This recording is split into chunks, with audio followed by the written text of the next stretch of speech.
Welcome to another episode of Season 2 of the Panjwai Podcast.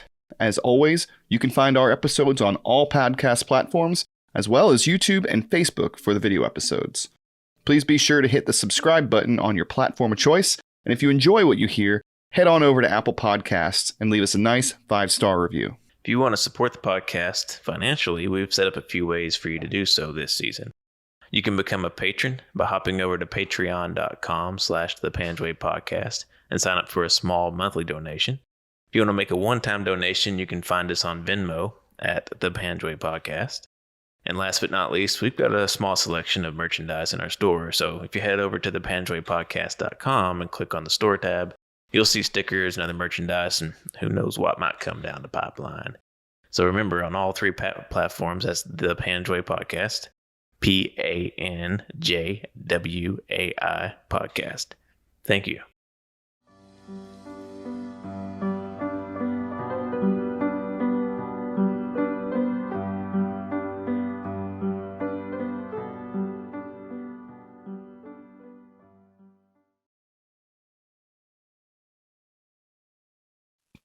I can't believe how hot it is there. Yeah, it's insane. That's as bad as down here. Yeah. Way hotter than it is down there. Yeah. 40 degrees Celsius. What is that, like 90 something? 102. Holy shit. Yeah. Yeah, it's terrible. It's a wonder you haven't melted into your, I don't Just stay inside all day. What's the Canadian equivalent of like rabbit fur boots? Probably rabbit fur boots. Rabbit fur boots. What?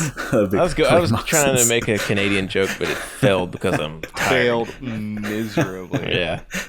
Oh, you know what? There was no Robin Sparkles reference. You didn't say okay. Like, oh, sorry. Sorry. Sorry. A. There's no A's. No A's. No reference to maple syrup. Are you even trying? I guess not, man. I guess not. Well, that's a good segue. So we're here with Russ Knight. Is it prefer Russ or Russell? Russ is good. Yeah, I prefer Russ. Yeah. Russ. You did type Russ as your name when you logged in, so I guess that should have been a clue. So everybody spells my name wrong anyways. They always do one L when it's two L's, so I just stick with Russ. just avoid the controversy altogether. Most of you may actually recognize Russ, but not by his face, but because Russ runs the Instagram account, OP Medusa, which focuses all its content on the Canadians' effort in Panjwai and Afghanistan, southern Afghanistan, but specifically most of the content on Operation Medusa, which is what we're here to talk about today. Mm-hmm. So, Russ, thanks for coming on. We really appreciate you dealing with all the ridiculous logistics that we put you through to get a microphone and a camera into Canada. So, thank you. Yeah, no worries, man. Glad to be here. Yeah, and for those who haven't given the Op Medusa page a spin, especially if you're served in Kandahar, go check it out, man. You get all sorts of cool pictures from all sorts of different people, man. Like, is that just people sending you pics in DMs and stuff like that? Yeah, basically, it's just like when I first started, it was just my own, just nothing but my own photos. Mm-hmm. And then, one of the first people to send in a picture was a U.S. guy. And I just started doing that. Just, anybody that wants to send in photos, send them in. Just a little bit of background and some info, and then just share it. Because everybody's got their own story to share. It doesn't really matter when you were there, what time, or what you were doing. Right. Just gotta, So have you kind of extended from Panjwai into Kandahar at large? Yeah, basically. Pretty much anywhere. Yeah, there were guys sending photos from like Spin Boldak, guys from... like fobs basically all over the place. They're sending in photos from. Nice. Yeah. So what got you inspired to start the Op Medusa page?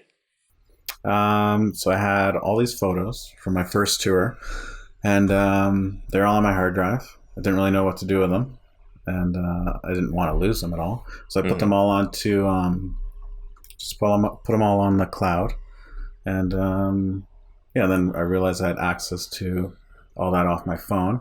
So I just started this profile, the Op Medusa profile, where I could just share these photos and just tell the story from our perspective, just so people, remember what happened, or even a lot of people don't even have any idea what we did over there.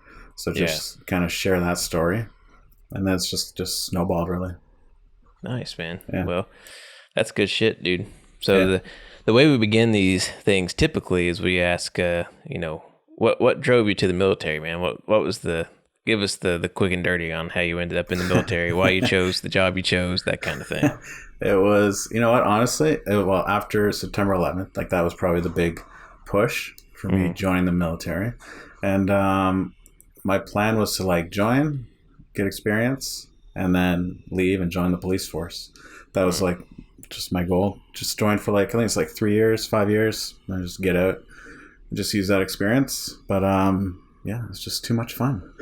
Because I had my first tour after, like I joined in 2004, and then, you know, by the time I got to battalion and did all that stuff, 2006, I was on my first tour, and then I just enjoyed it too much, so stuck with it. So how long did you end up staying in? From 2004 to 2014.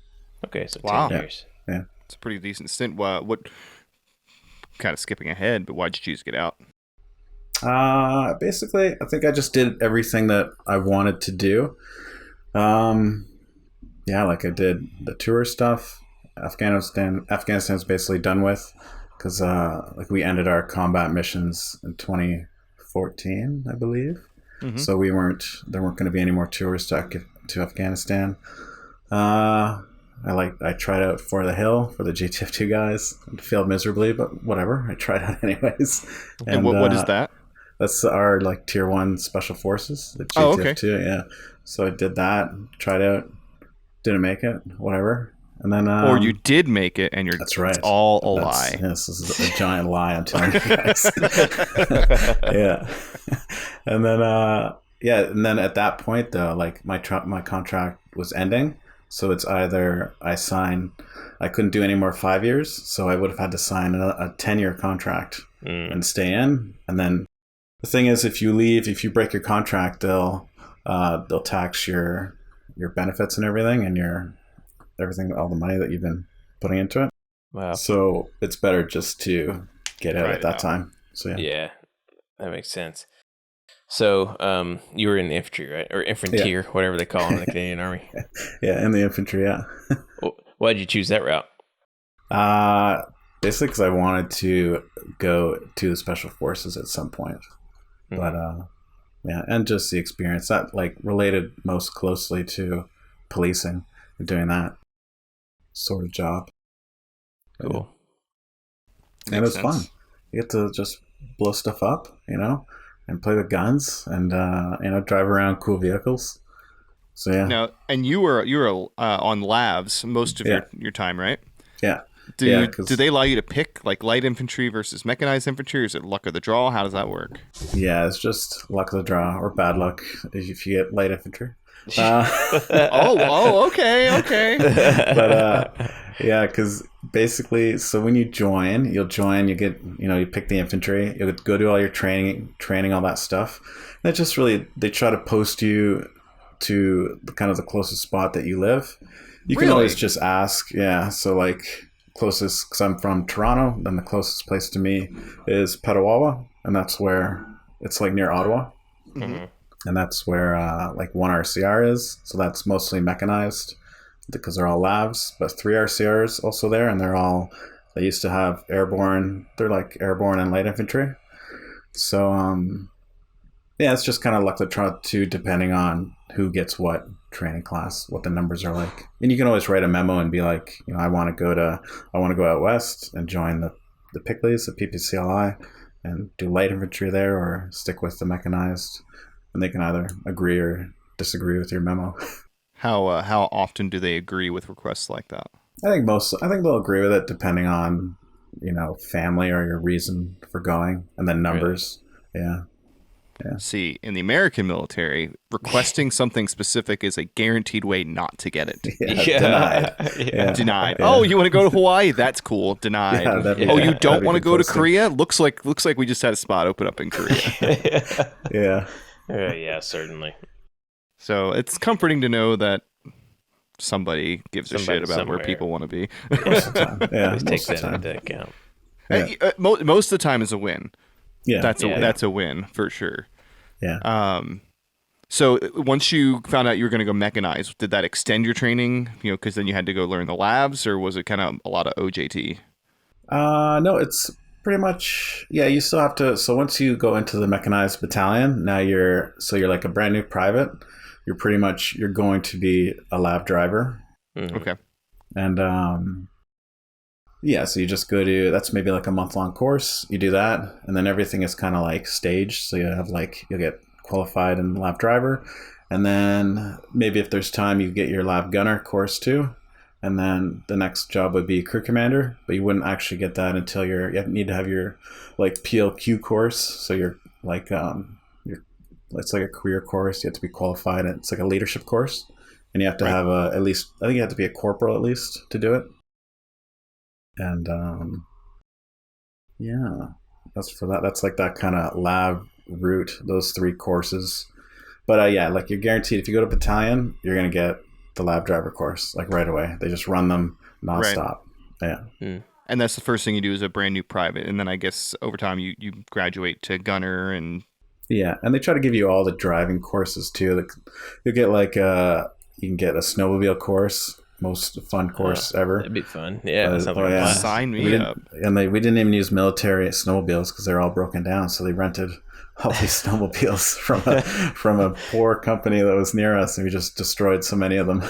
Nice. Yes. And there's like ATV course, and there's all like the trucks, the 5-ton, 10-ton, Yeah. 10-ton trucks and everything. Boring. What's the difference between a lab and a striker? They look the same to me. Yeah, I think Very, they're very, basically the very same. little. Pretty much the same thing. Yeah, they're both made. Yeah, General Dynamics does them both, right? I think so. The striker has like a toolbox in Yeah. between the middle 2 wheels. I love that too. A little tiny toolbox, like a little. No, it's like a V-shaped thing Yeah. in between the middle 2 wheels. Because Yeah. when I went through flight school, one of the things we had to do was combat vehicle ID, and you had to identify all the different vehicles. And the Marine Corps has LAVs too, Yeah. so you had to be able to identify the difference between a LAV and a striker, and also between a BMP, which is like the Russian version of a BTR. BTR is the version, like the Russian version. Big tires rolling. See, Yeah. you remember things. BMPs are on tracks, but yeah, basically the same thing. Eight wheels, right? Yeah. Yeah, eight wheels. Big. Oh, the labs are amphibious, aren't they? No. No. Okay. No. Bummer. Not at all. That's probably good. Probably no one. That's very, very good. Yeah. I don't want to go in the water in an No. armored vehicle. I'm sorry. No. I'm good. That's No. something I can do without. Yeah. What if like the wheels just fold out and become little fins? Like engage Yeah. the jet engines and just become a Like submarine. straight out of James Bond. They did have Yeah. what is it, a coyote or a bison? I forget what it is now, but it is amphibious, and it has like little propellers, like at the back on the bottom of it. Really? Yeah. That's It just a goes like recipe a for half of a disaster. mile an That's hour. just- yeah. Oh man. So you get to a unit and you're fresh private, so they stick you behind the lab, right? Yeah. Yeah. So how long were you at your unit before you guys deployed to Afghanistan? And like you know, because when we talked to Chance a couple 3 episodes back, our first Canadian guest, he talked about how they knew where they were going. They had that. Of course, he was a little bit behind you in terms of his timeline. Yeah. But they Yeah. knew they were going. They knew they were going to Panjwai, all this stuff. So did you guys know well ahead of time you're going to Afghanistan, to Kandahar, that kind of thing? Not when we first got there. We were there for maybe like a year before we actually went on tour. But you've got like 6 months of workup training. But I guess we knew it was going to be our turn eventually, since the rotation going through whatever battalions. But we didn't know where we'd be going in Afghanistan and like what we would be doing exactly. Right. And this would have been one of the very first large-scale engagements for the Canadian Forces, right? Like, because everything else before had been like soft and like maybe a battalion here or a battalion there, and just and they had huge AOs before Medusa. Like, I think like the equivalent of it's a battalion for you guys too, right? Yeah. Okay, so like one battalion owned like all of Kandahar, and they would just like bounce in between all the bases and be like, well, today we're in Panjwai, tomorrow we're in Zari, and the day after we're here, and we're just gonna like run missions for 2 days out of this base and go to this base, and like God bless them, man, they fucking work their asses off. But you guys went as like the equivalent of as a brigade, right? Yeah, it was like a huge task force, brigade, and it was just it was a massive amount of people. We had we had our whole battalion, like 1RCR, the regiment went, and we had, I believe there were Pickley's, the PPCLI. I don't know how many. I think it was just maybe a company, and then like just the amount of attachments, like from engineers and medics and all the support. Like it was just massive. Now, what's the nickname you keep calling the PPCLI? What's I just call them Pickley's. Pickley's? Yeah. Pickley's? Yeah. Is that like supposed to be derogatory or a little bit? Yeah. Okay, I thought so. Because make fun of them. Make fun of them a lot. They make fun of us. Because I know we would always like in the and the attack world, we love our infantry guys, so it's all done in good heart. But it's a term that came from tankers, and they would always call infantrymen crunchies. It's because they would if you ran over them, they would crunch. And so I felt like I was the only person that was allowed to in my entire aviation unit to call infantrymen crunchies because I wore CIB. So I would call them crunchies all the time. Like, dude, you can't say it. It's like, it's okay, I am one. But it's just funny. You see all these little infrared like dots running around the screen when you're at 1,000 feet. And you're like, crunchy. So Pickley's. Oh man, I'm keeping that. I love it. Okay, so please continue. I love it. So giant deployment. Did anything about that kind of like raise eyebrows? Like, hey, are we going to do something for real because we're taking so many people, or was it just you knew that Canada was taking over Kandahar and it just seemed normal to take that many people? Yeah, nothing special. We just knew that we're just going overseas. We're going to Kandahar when they finally told us. But we didn't know anything more than that. We knew that there was lots of Taliban there. There's going to be a lot of fighting, but like no like specific details about it. So you guys have been briefed on expecting to get into the shit then. Sort of, but not really. Like our workup training that we did in Wainwright, Alberta, was maybe like a month and a half. That seems and right. It was and it's a month and a half more than we got.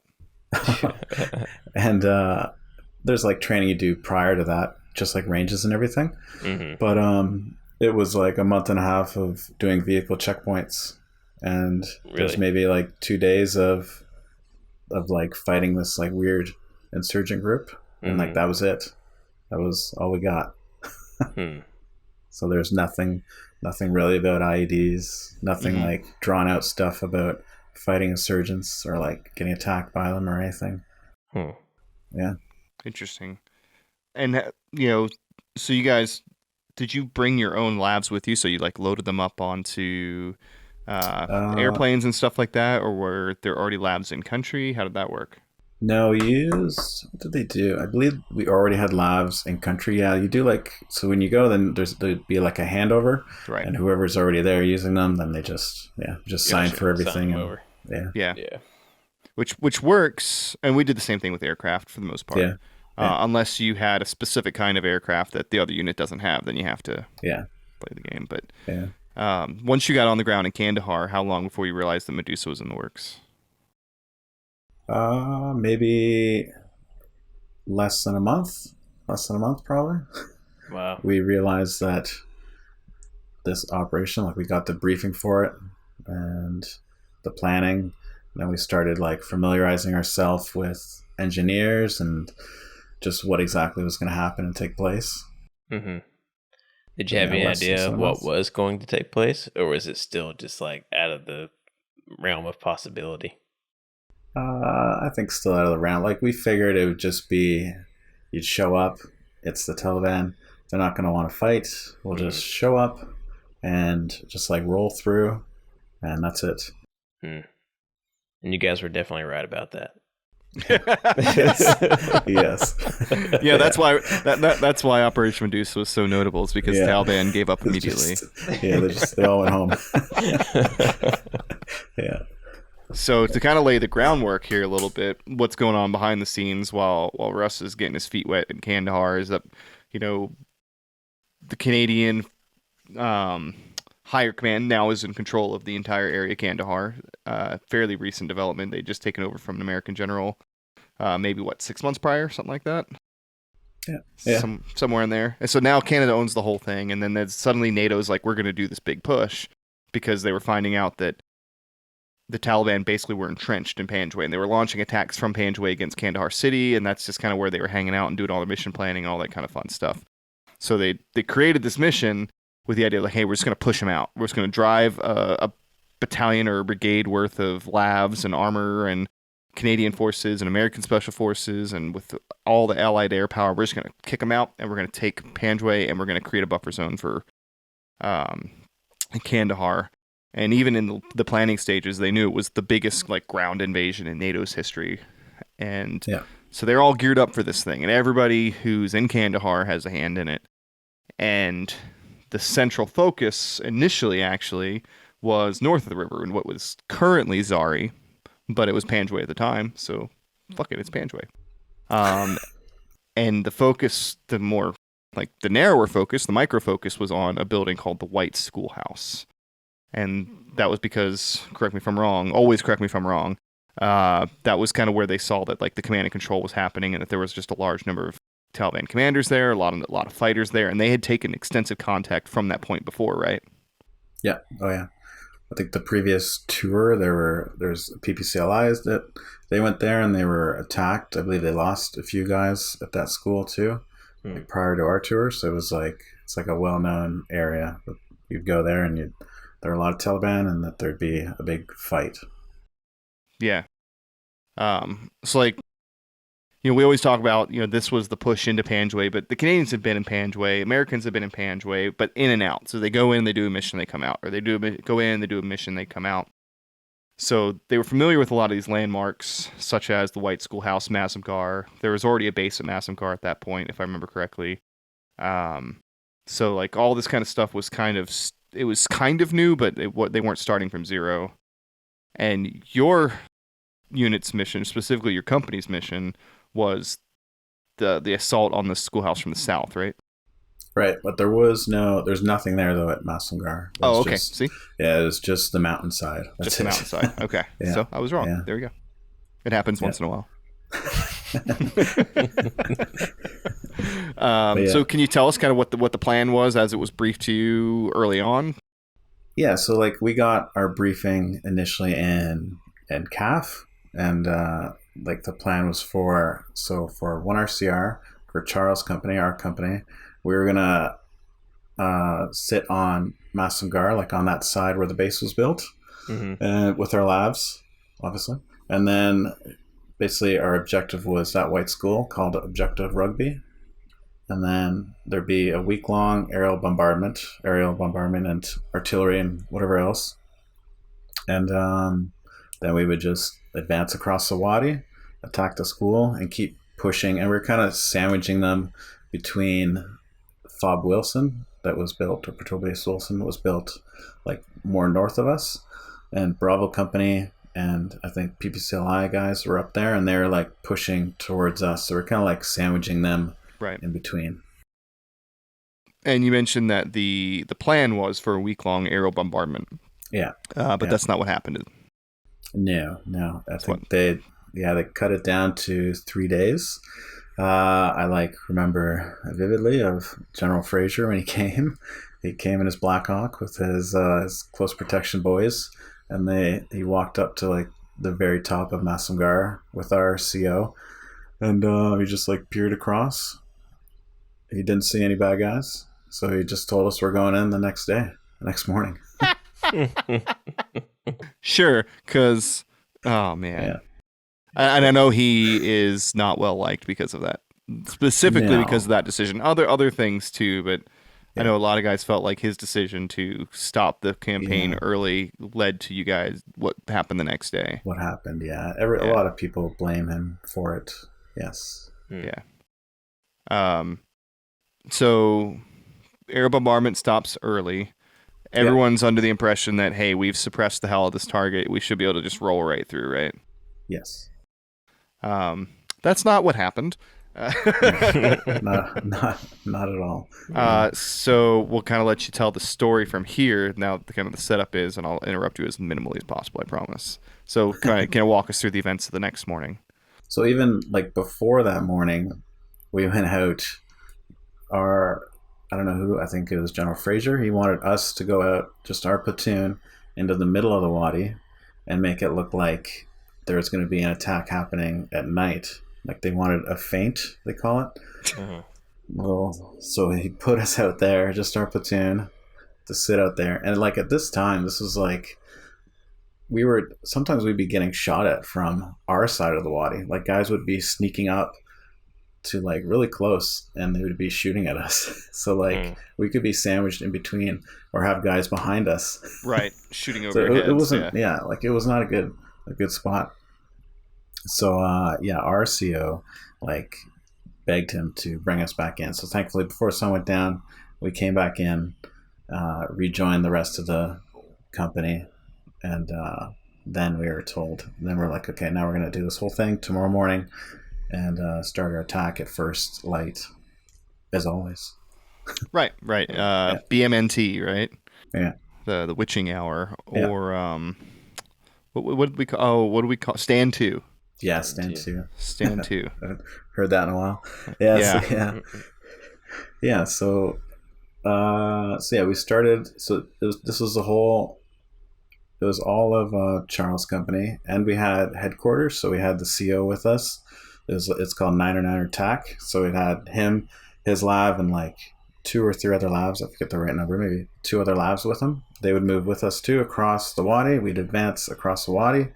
We'd like get up close to the school in a big column, like all spread out, all our labs, and that's like probably 16 labs maybe. And the engineers would push by us. They'd go in between us. They'd clear this anti-tank ditch. Then we'd like our platoon, some platoon, because we were in the middle. We would then go through the anti-tank ditch, like set up again in a column, and then we would, I guess, start the attack. That was the whole plan.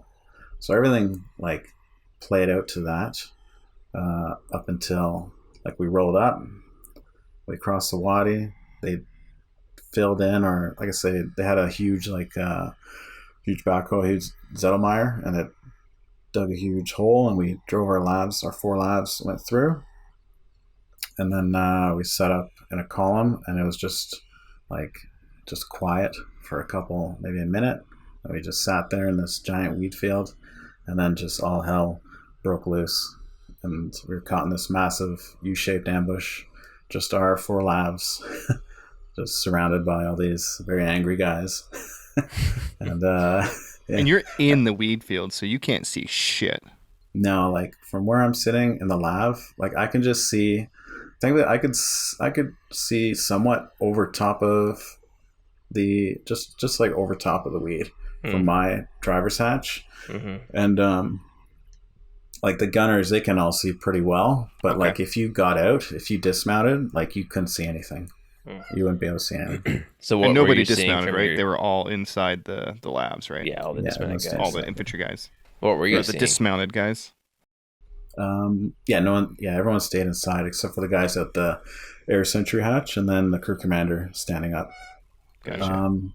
But yeah, what did I see? We stopped like 50 feet maybe from the White School, and then just sat there, and then that's when there's like a huge explosion on the right, and that was Sergeant I think it's Sergeant Stacknick, I think that's what his name was. He's an RCD, because they had to, I'm just gonna like back up a bit here before we start our attack. One of our labs, I forget who it was, what their call sign was, but something happened, like they had a power pack issue or something wrong with the engine or something, so their lab couldn't go, so they stayed back, and then they sent this RCD lab came in and backfilled for them. So his lab was the first one that got hit. It was a 81 or whatever the caliber is, a recoilless rifle round, the anti-tank round, and it hit his lab. It went through the turret ring. What we were talking about, through the turret ring, hit him, and then it hit the inside of the turret ring and bounced out his crew commander hatch. And that everybody inside that lab was unconscious. They like were knocked out or whatever from that round hitting them. And then either maybe at the same time or just after that, we had our warrant, and he was in a G-Wagon. And so as our warrant, he had his interpreter behind him, and the medic was behind him, and then this guy Sean Teal was driving the G-Wagon. that was like kind of in the middle of two labs, but I think he pushed forward a bit because they wouldn't be able to see anything because they were in a G-Wagon, this crappy vehicle. And they got hit. That's when they got hit too with an RPG. I guess it hit the front windshield where he was sitting. The round was stuck in the windshield, but then like the force of it like pushed through the glass and hit him. And that obviously killed him. And then everybody in that vehicle is now just messed up from that. So this is in the opening salvo. Yeah, this is the open, yeah. And then when this, obviously that was like for all the other Taliban guys that start shooting. So then they opened up with like all their small arms and dishkas and like just everything. Yeah. Just everything. So were you just hearing rounds pinging off the side of your lab? You could hear stuff hitting off the side of the lab. You hear like the sound, like always remember, is like the weed fields, the rounds hitting the weeds and snapping it. Oh man, that sound, just like, and stuff is just going off all over the place. And I've just got a front row seat to this, sitting here, and like I can't do anything. I'm just driving, and then I got everybody in the back yelling. All the 25s are going. I've got like the 25 just a couple inches above my head, shooting at guys that are like, shooting at guys like 50 feet or 100 feet in front of us at the school. It's almost too close to use that weapon, like because it's got it's like a camera, right? Yeah, it's like you got like zoom it's got all thermal, the way and out. It's got like you can do it off the thermal. He was probably going off the thermal because then it's like already zoomed out. Yeah. Oh, okay, that makes sense. So I mean, you're opening salvo, main blast of fire, and you've got two guys. One that actually probably you don't know that any of them are down, do you? No, we don't know anything. I just know that there's a big explosion, and then maybe two explosions I heard off to my right, and then that's all I know. And then the RCD lab, it's not responding, it's not talking, they're not moving at all, right? Right. There's nothing coming out of that lab. They're trying to call them on the radio. There's no answer. Can't get in contact with these guys. Plus, everybody else is freaking out on the radio, obviously, because you're in contact. Sure. And, for the first time, mind you. Yes. First ever time.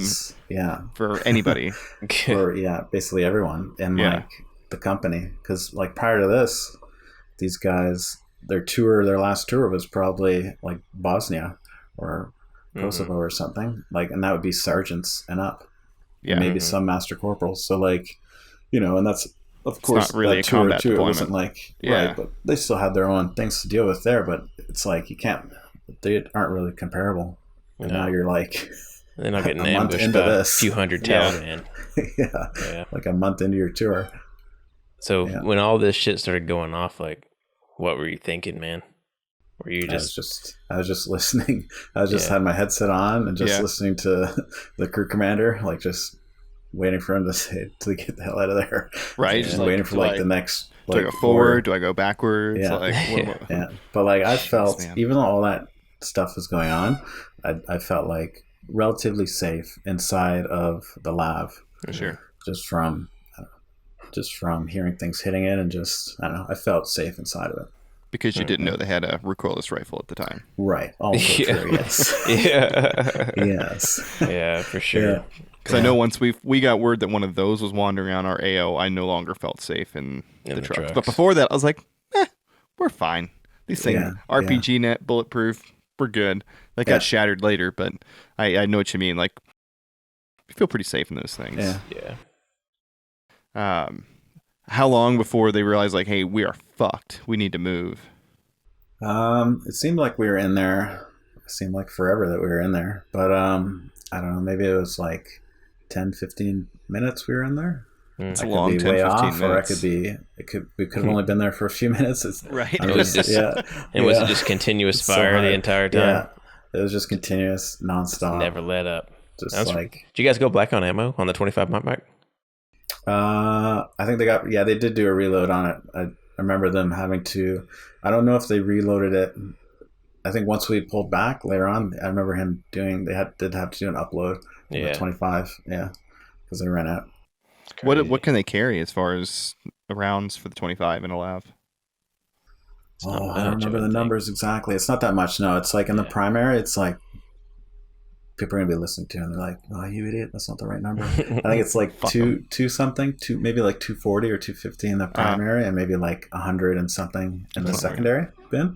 So yeah, it's not very much. Yeah. And if you don't reload it, like when it's going into that belt, if you let it run dry, then you're screwed, because now you have to, put it in and ratchet the whole thing up and do all that. So you have to like hope that you stop with that one belt dangling there. So you can cram the rest in there and then clip that one round back on.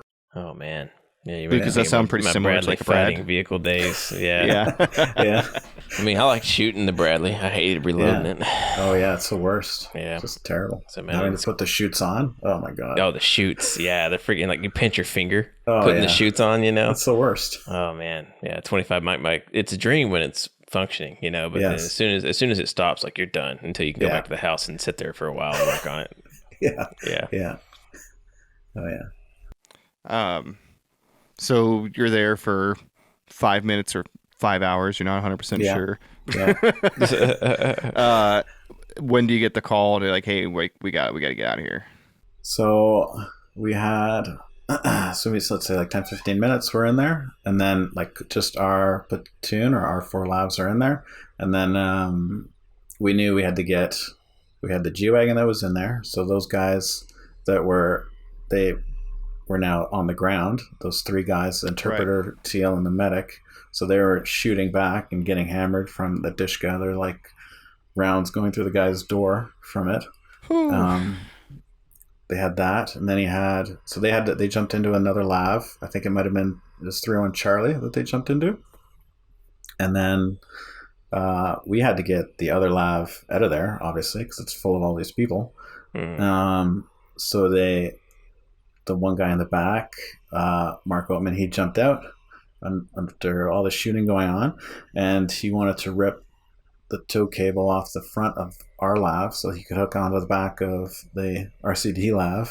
But we always had this problem of it flying off the front, because I tend to like run into things when I was driving, or like I'd slam the brakes on sometimes. So like the cable would fly off the front. So we tied it with like 550 cord and like wrapped all this other stuff around it. So it was like basically impossible to take off. So like, and like I remember him, like I was looking out the viewport at him, and I just looked at him, and I could read his lips, and he's just like, "You motherfucker," as he like viewed right into my viewport. Oh man! And then he was trying to rip it off. I think he might have gotten some of it off, or we had a spare one on the side.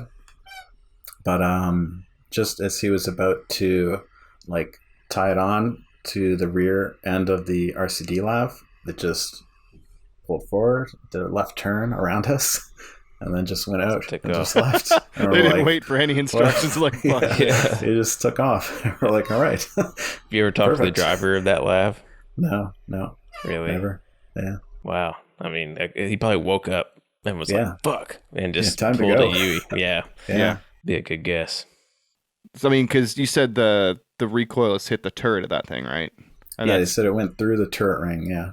Jesus. So he would have known that his guy was down. Yeah. So that he's just like, nope, we're gone. Yeah, exactly. There's still like the gunner could have told him, or there's another headsets.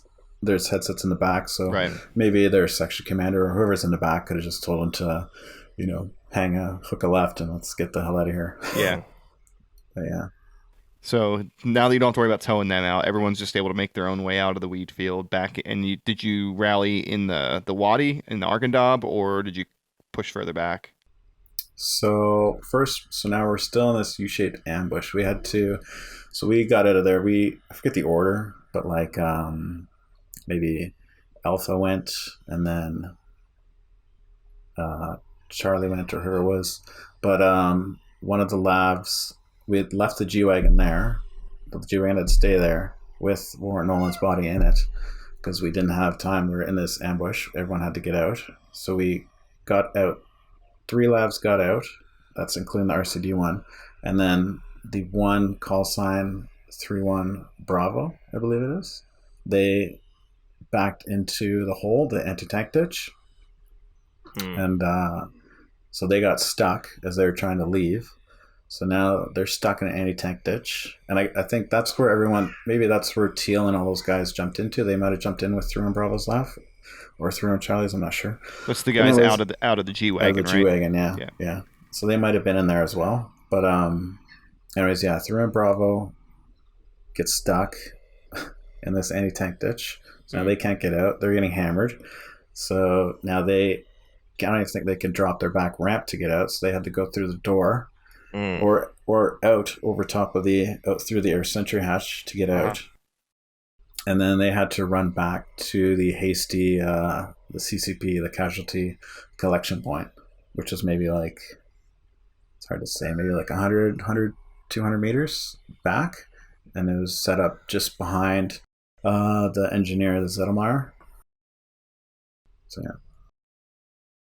And so this is what you said, this is where you set up the hasty casualty collection point. Yeah, that's where they set it up. Guys set it up there because there's like no cover out there at all. Right.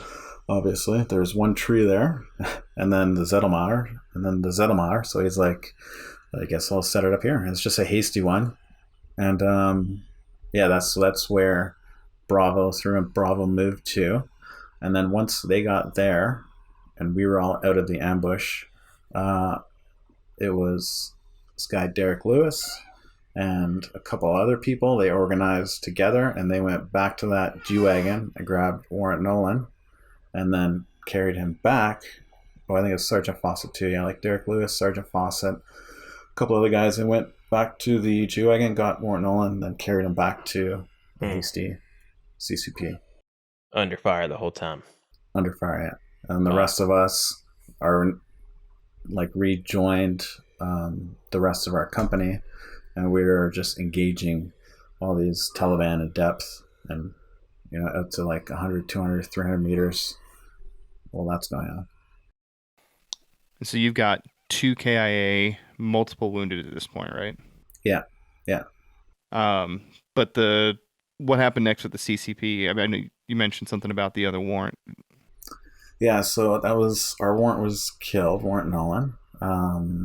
So he was there, and then Warrant Mellish is like a best friend. I think he was 8 platoon or 9 platoons warrant. He heard that Warrant Nolan was killed, so he went rushing over to the CCP to see him.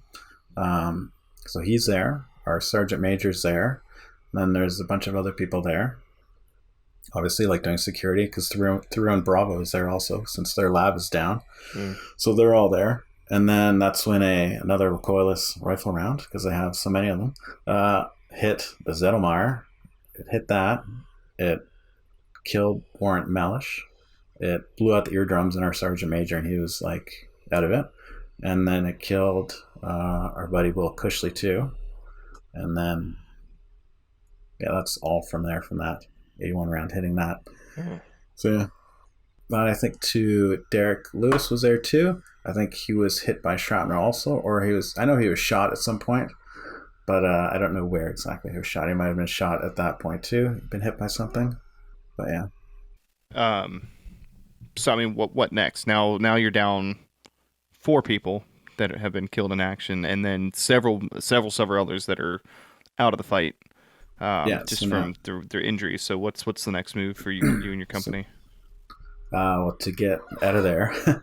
So now we've got, they've got like 16 labs here, and we're still being engaged by Taliban. Like, that's ridiculous. And like a sustained firefight. Like, it's not like they left. They're still there, like hammering us. So we were calling in, their artillery was coming in. They're like airbursting artillery. It was like super close. We had a 500-pound JDAM come in. That was a dud that landed like, 50, 100 feet in front of us and skipped off the ground. Perfect. Yeah. Did you see that thing skip? Yes. What were you thinking, man? I was just like, this is ridiculous. At some point, you just completely suspend any kind of belief. It's like, oh yeah, that just happened. Of course, the JDAM just skipped across the yard in front of me. I'm not surprised anymore. Yeah. Yeah. Wow. And we're like, we need to get out of here. So, like, we're down a lab now, so they had to get all these bodies into labs, and it was like the worst thing ever for these guys, because now you have like your friends, you have guys that are dead, your warrants and their buddies, and they're throwing them in a lab on the ground, and people are like, you're sitting there. Some people had to like put their feet on them and crap like that because there's no room. Yeah. You had like 2 loads of people in one lab plus bodies, so it was just like terrible.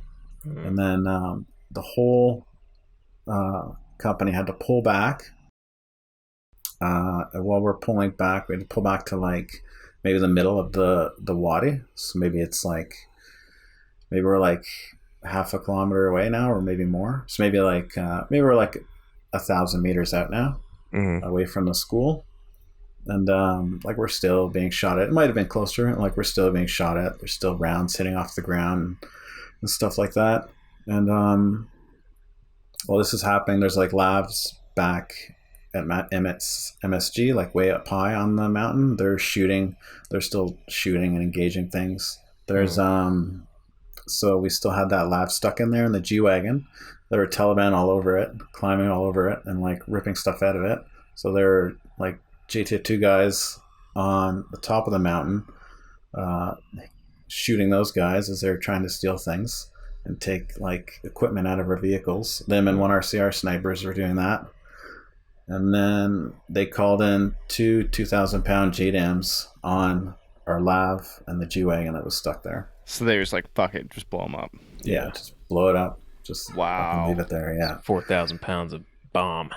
Yeah. Wow, that'll do it. But that I'm no expert, but I do believe that will at least take care of a Mercedes G-Wagon, pretty much. Yes. Yeah. Yes. I also think it'd probably rattle your feelings too, even if you were, click away. Yeah. Yeah. Oh yeah. It was massive. Yeah. Jeez, man. And then I think they did, I don't remember for sure, but I think that's where they did the helicopters. We had an LZ there too, and they took out everybody that was injured and dead from the middle of the wadi. I think that's where they set it up from. Oh wow. They didn't I fully... think so. I could be wrong. I don't remember if we pulled all the way back and then they did it there. I could be wrong though. Yeah. Still. Yeah. And is this the end of your day at this point? Like, yes. Yeah, that's the end. We did that took maybe like most of the day. It was afternoon, sure, like 100%. So maybe it was like an 8-hour ordeal. Sure. Really, from start to finish. And yeah, we pulled back, and that's when you kind of find out like who died and what happened, because at this point, like most people had no idea what happened or who died, because it's the same thing. Like they don't say names or anything like that over the radio. They have like zap numbers, so like the number on your dog tag correlates to your name on a list, so they would just say that zap number, so some people knew who other people were. But yeah. And so are you guys bed down for the night at Medusa Ghar, or so in somewhere a little bit safer, or what's the next? Yeah, so we got back to Medusa Ghar. We just reset up in our labs, like back into our original positions, and they got ready to start our next attack the next morning. What was the plan for round 2? The same thing, just cross the wadi and just go through the ditch and attack the school. Because it worked so well the first time. Yes, let's do it again. Yeah. How did it go the next day? Yeah, so day 2, we knew we were going to do the same thing, basically. Cross the wadi and attack the White School. We figured that they wouldn't be there now at this point, because why would they really hang around? So I guess we weren't as nervous. But, so we had A-10s going all night, like strafing across the wadi and strafing that area. And I guess the guy was using a garbage fire as reference for his strafing. And then when we were at MSG, so we were set up, we had like 8-9 platoon and then 7 platoon us on the far right. So, and then I think headquarters was like mixed in the middle, and we were all kind of in like a big line or a big column, whatever. And then one guy on the far, so we're on the far right. So then whatever platoon was on the far left, 8 or 9, they lit a garbage fire. And the A-10 came around, saw the garbage fire, figured that's what he was using all night as a reference. And he opened up on that, and the strafe hit 8 platoon, 9 platoon, headquarters, and then our JTAC call sign called the guy off, and that's only halfway through his strafe. And it was just getting to us, and he stopped his strafe. But it was like, already, it's too late now. Like, I remember hearing like the shrapnel and stuff hitting off the side of the lav from the 30 millimeter cannon, like all this crap. And I remember, because I slept in the lav, and then that's normally what they want, really, the crews, to stay in the lav, because you have to turn it on and off all the time. Right. So, like, I just woke up to that, to an A-10 strafe, and then all these people yelling and screaming. We had a big box of bandages and everything behind my seat. So, like, we flung the driver's hatch open. We just threw out the huge box of bandages.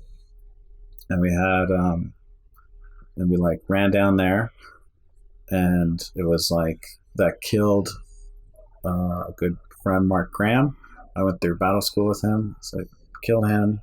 And then, like, I don't know the exact number, but he had, like, 30 guys injured from it, from all the shrapnel and everything. And, yeah, like, that happened, and it was just like pure mayhem.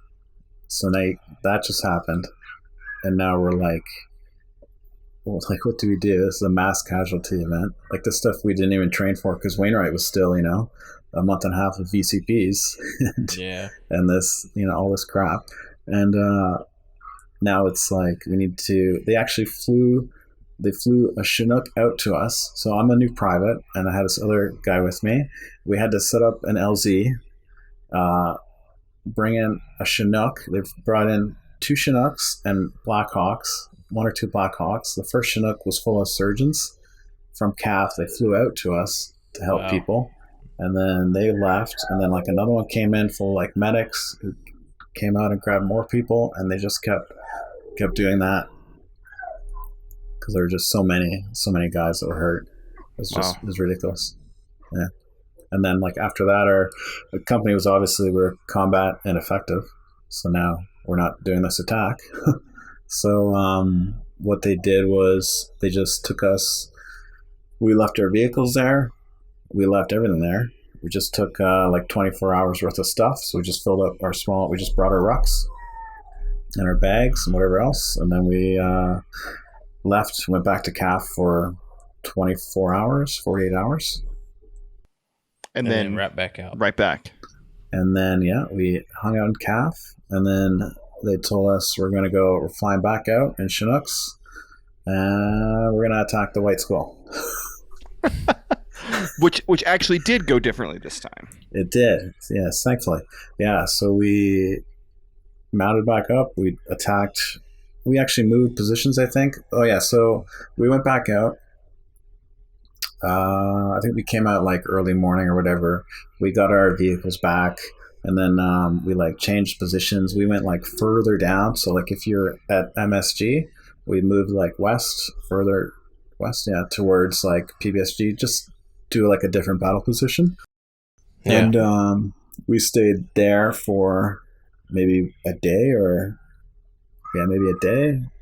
and then that's when we had maybe we stayed there for more than a day. I don't remember exactly, but then we had a lot more air power. They were still just bombarding the entire area.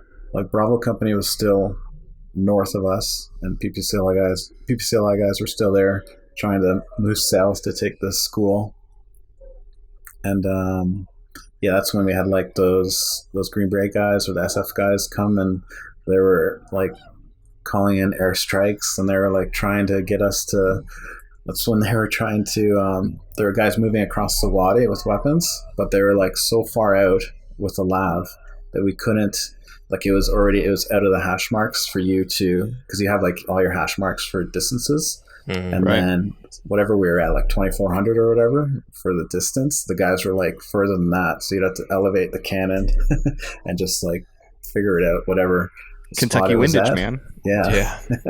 And like they were trying to hit them from there, shooting at them from there, and then I think these guys were trying to call in a B-1 bomber on them to drop a JDAM on these guys. Wow. But yeah, jeez, man, just ridiculous. And then, and then we finally crossed the Wadi and went to the school, and there's nobody there. Wow. So they were done. They bounced. Yeah, yep. They left. Yeah, and that's when someone sent me. I think he was a lieutenant, or he was a platoon commander on that tour.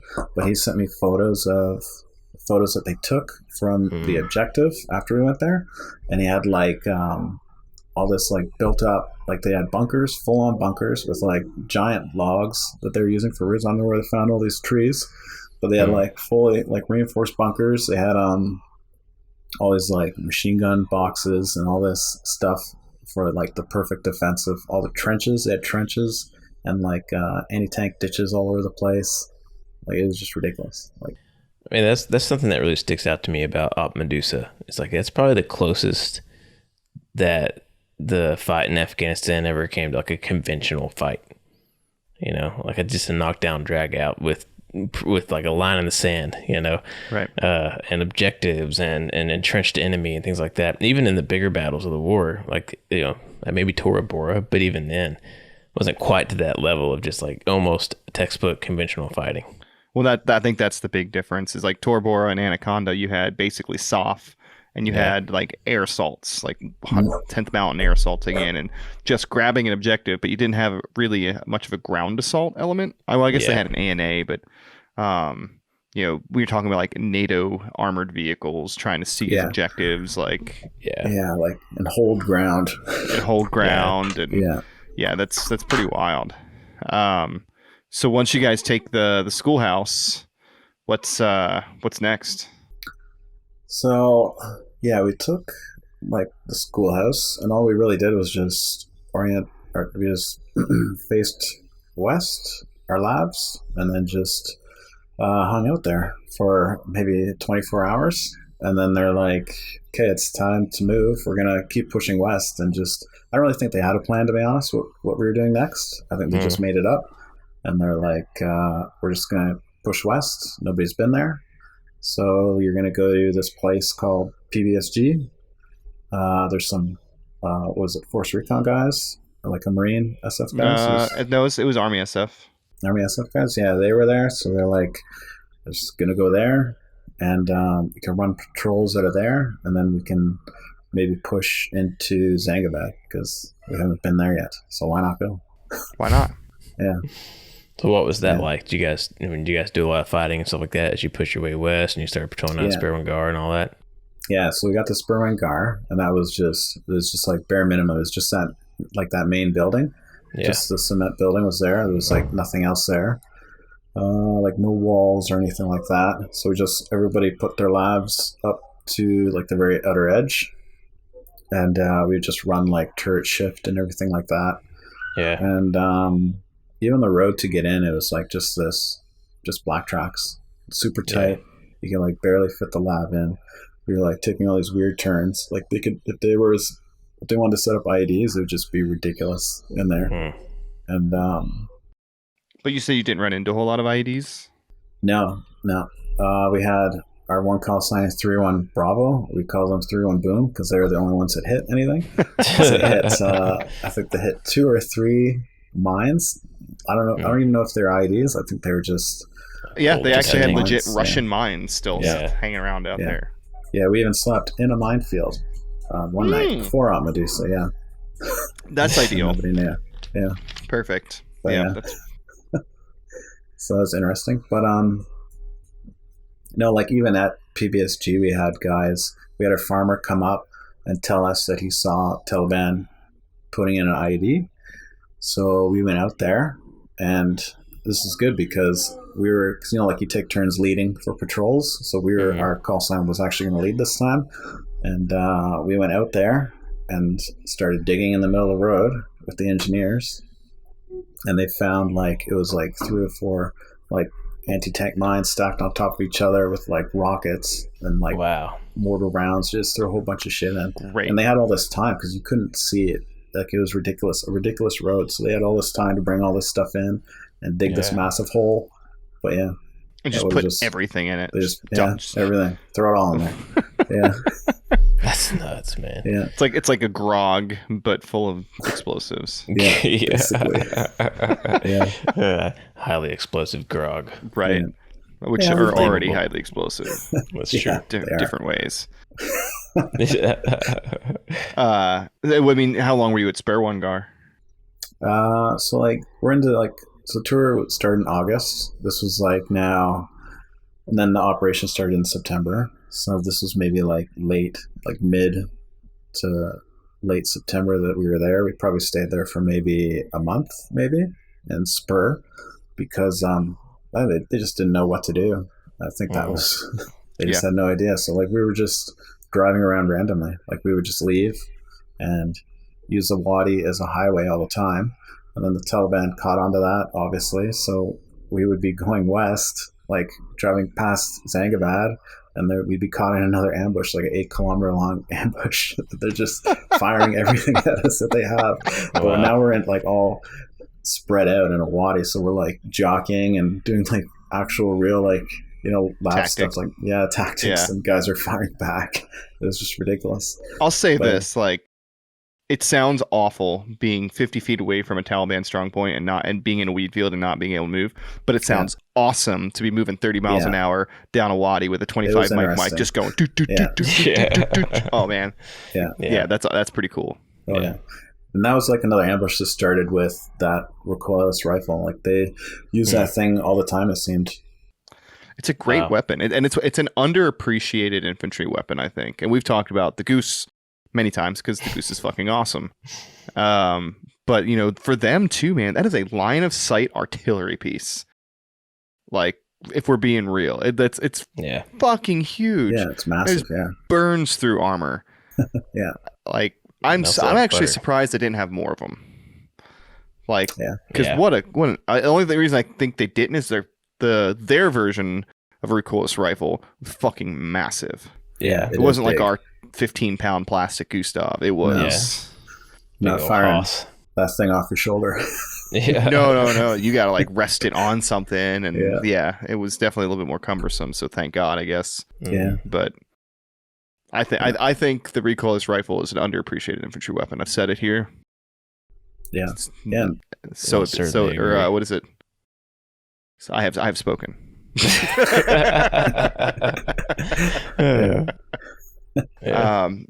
How's the rest of the deployment shape up for you? It was just constantly like firefights. Like the amount of firefights would just be, it was just ridiculous because we would go to, so after that, then they decided they wanted to build a road because now they're like, okay, we're going to build MSG. It's going to be a base because this whole area is just shit. Like we need to put a base in here. And they already had PBW built, which is like way north of MSG. So they wanted to build a road straight through.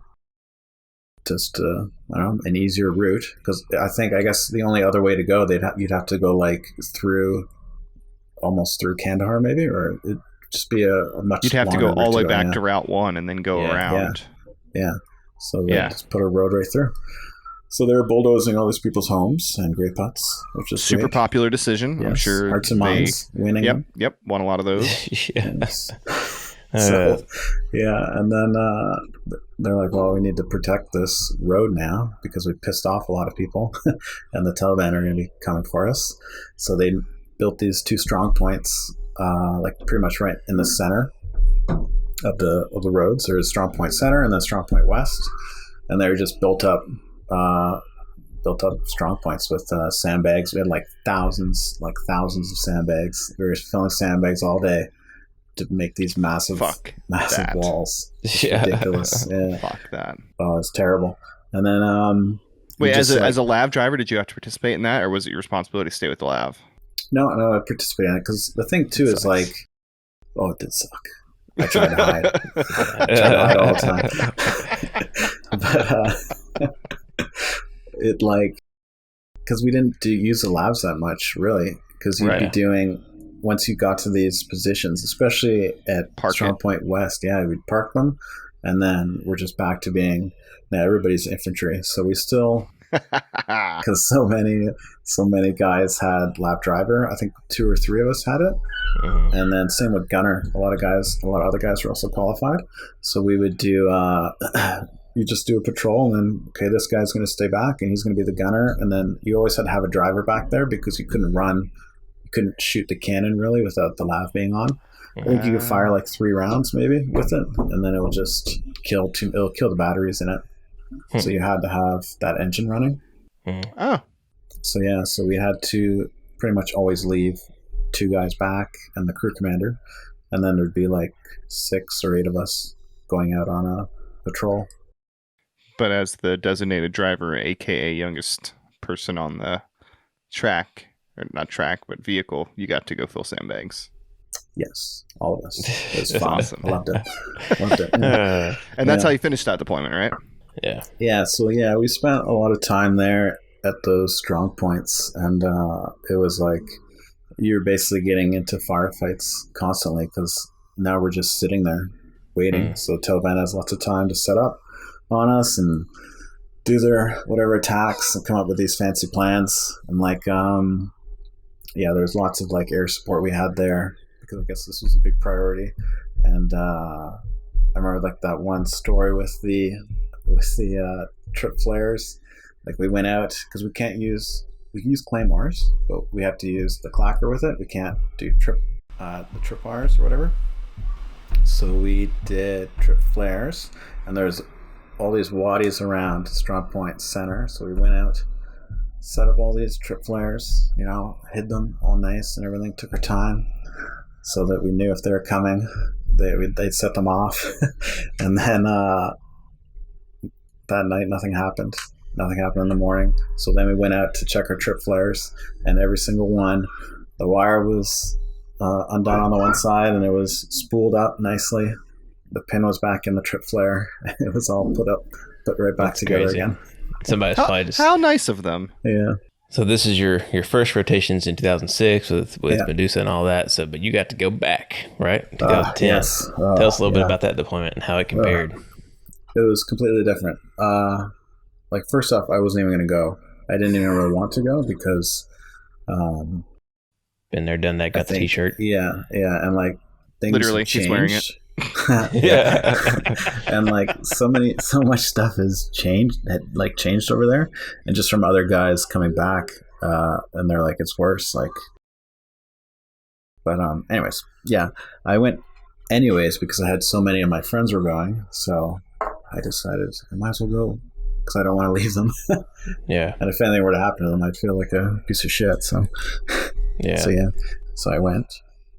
And also for that tour, because now 2010, so I was a corporal then for that tour, and I was going to be my position changed too. So now I was a lav gunner with our OC, Major Taylor, the first female major to take a company overseas, a combat tour or whatever. And cool. She's a badass. She does like handstand push-ups. Doesn't even care. And nice. Yeah. And so I was her gunner, and then the crew commander was a good friend of mine. He was the lab driver of 301 Bravo, the guys that got stuck. Oh, yeah. So he was, and that was his third tour. So yeah, he was the gunner, and then I had a good friend. I was going to go anyways for these guys. So. How did it stack up compared to 06? It was like more like the contacts were like very like minimum, like very few times we were getting shot at, maybe like just sporadic small things, and that was it, and they'd run away, or they were like shooting at us to like draw us in to an IED because they were doing that more, trying to get us to chase them or doing stuff like that. And so it the was IED threat was IEDs. A lot more Huge. prevalent, huh? Oh yeah, massive. Like the very first day we got out there, we drove out there, and there was 2 or 3 people were killed by an IED, and their first job to get out there was to, just as we showed up to PBSG, was to do security for PJs because they were airlifting. They were getting a guy out of a grape field, Damn. So that was our first thing. Wow. And Welcome was back. Sperwan Ghar your base of operations for that whole deployment? Yeah. All right. Yeah, Cool. So, A legit Sperwan Ghar veteran. yes, yeah, man. Yeah. Two tours. Yeah, Two So tours to Sperwan Ghar. Twice. Yeah. What was it like to go back, especially after being a part of Medusa and all that it was- fighting and that whole deployment? Like, were you just like, fuck? Or were you just whatever? I was like, I don't know, man. I was really surprised because I thought that it would be a lot better when I got there, and it seemed like it had gone a lot worse. Hmm. And yeah, so I was really like put off by that. And then when we were at PBSG, like we could move way more freely in 2006 than we could in 2010. We were Because like, of the IEDs. yeah, we were Yeah. screwed. We had to stay at PBSG. If you left, you can go. It's simple. They're like, if you go west of the road, you get close to Zangabad, you're gonna get shot at, and there'll be IEDs everywhere. Like you're screwed. So stick to the east of the road. There'll still be IEDs, but you won't get shot at as much.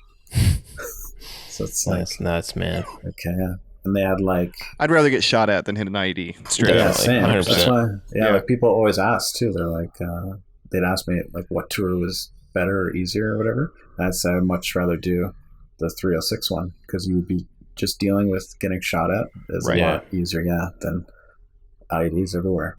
Because Yeah. we're better at shooting than they are, but we are not True. better at finding their IEDs than they No. are at placing them. Yeah. Yeah. But yeah, I don't know, like, yeah, and 110 was like, it was just a weird tour too. There were like weird things happening. There were guys, so that guy, Sergeant Fawcett, that was on 306, like ran back to the G-Wagon. He was on 110. He stepped on an IED. So he stepped on an anti-purse mine hooked up to like jugs of anal. And but the anti-purse mine didn't go off, and then it didn't run any electricity to the anal, so nothing happened to him. Wow. Yeah, he escaped that. We would just be walking, doing a patrol, and like the ANA would just stop. Of course, we'd just be Done doing for a the day. patrol. Yeah, they would Yeah. stop, and they'd just be like, no. And we're like, what are you doing? What do you mean? What do you They're like, mean? no. No. And then we'd look, and we're standing underneath an IED that's stuck in a tree, like an empty can, like a paint can full of, and it's like, how did you? It was like, oh, way back there, know that was up there, and you're, whatever. Yeah, like, but yeah, that whole tour was, I think I'd say it was worse just because of the IED threat. I mean, that sounds pretty similar to 2012. Probably more small arms from the sound of it for us. But basically, yeah, it was the same thing for us, man. As you've heard in the podcast and other people have heard, just super restricted in what you could do. The IEDs were constant threats, just always there. It really fucks with your mind so much more than a firefight does. Yeah. Even a thick and bushy firefight. I mean, a bad one is a bad one, no matter how you catch it. But when it's not a really bad firefight, you create that illusion of control. Sure. Yeah, it's true. But the IED takes that away. So it's interesting. It's interesting that you get to have these two completely different experiences to kind of juxtapose next to each other. This almost conventional fight with the White School compared to the IED fight in 2010. Yeah. It's interesting to hear you say that 2010 was worse because I would think that. And the training too, like, to go overseas was completely different. They finally changed it. They realized what we were doing. So like we still went to Wainwright. I forget how long we were there for, but we did most of our workup training was in the States it's like a base close to Las Vegas. Yeah. NTC, Fort Irwin, California. Yeah. We did everything there. Yeah. And it was great. They had like the whole Hollywood stuff going on with RPGs going down those lines and everything. Ain't it something? So glad you got to that was experience good. that. 2 deployments, movie 0 NTC rotations. Call that a win. Yeah, you did good then because NTC sucks. I did go to JRTC, which I that think food is truck. worse. Best The thing about food that trucks. place was the food truck, man. Got Oh you. my That's true. God. I It'd forgot be about like the food truck. in the middle of a battle, and like this food truck would come, and they're like, "Whoop, hold on," and everybody would stop. Yeah, time to get burritos and cheeseburgers and cokes. $6 cheeseburger. Yeah. Oh man, Golden. that's funny. Well, Russ, typically the way we kind of close these things out is we just kind of give the guest a chance to say whatever they want to say, man. If you want to tell people where they can find you on the gram, just whatever, the floor is yours, man. Yeah, man. If people want to check it out, they could share photos. Just check out Aunt Medusa at Aunt Medusa on Instagram, and we're on I'm on Facebook too. It's not that big. I guess I started more on Instagram, but yeah, man. Just anybody who wants to share photos, tell their story. It's just a place to do it, really. Cool. Yeah, I'm gonna do more fundraisers.